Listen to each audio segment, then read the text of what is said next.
соответствии об отчетах о доходах и расходах с официального сайта Управления образования города Алматы, из бюджета ежегодно выделяются деньги на ремонт школе-гимназии 73, к примеру, только за период 2018 года по 2021 годы из бюджета на ремонт школы-гимназии 73 выделено 28 миллионов 106 тысяч 900 казахстанских тенге, но ремонт здания школы снаружи не делали с 2013 года по 2024 годы уже более 10 лет. На видео директор школы гимназии 73 Бокишева Гаухар Маутхановна, которая сидит на этой должности с 2013 года по сегодняшний день сентябрь 2024 года, и главный бухгалтер Сайтахметова Кульзия Кабилкаримовна 1955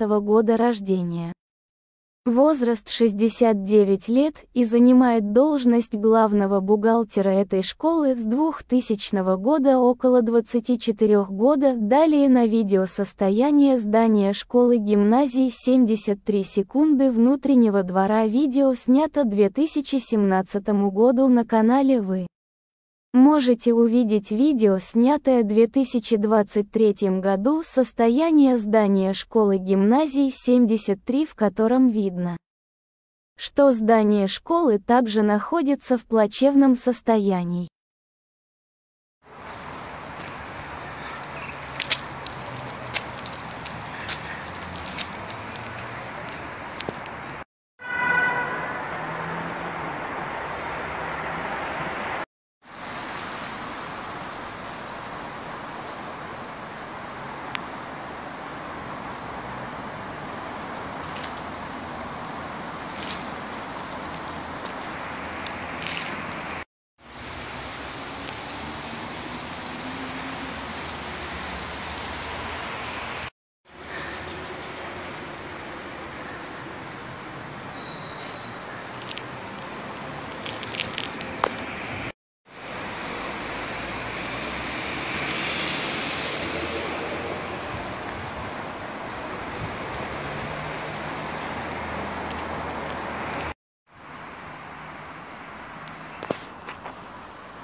На следующем видео школа 72, расположенная в городе Алматы, микрорайоне Таугул-1. Как видно на видео, здание школы 72 снаружи в хорошем состоянии, хотя обе школы, школа-гимназия 73 и школа 72, были построены по одному архитектурному проекту и плану в одно и то же время. Благодаря добросовестному руководству школы 72 здание школы отремонтировано и сохранилось в хорошем состоянии, как это видно далее на видео.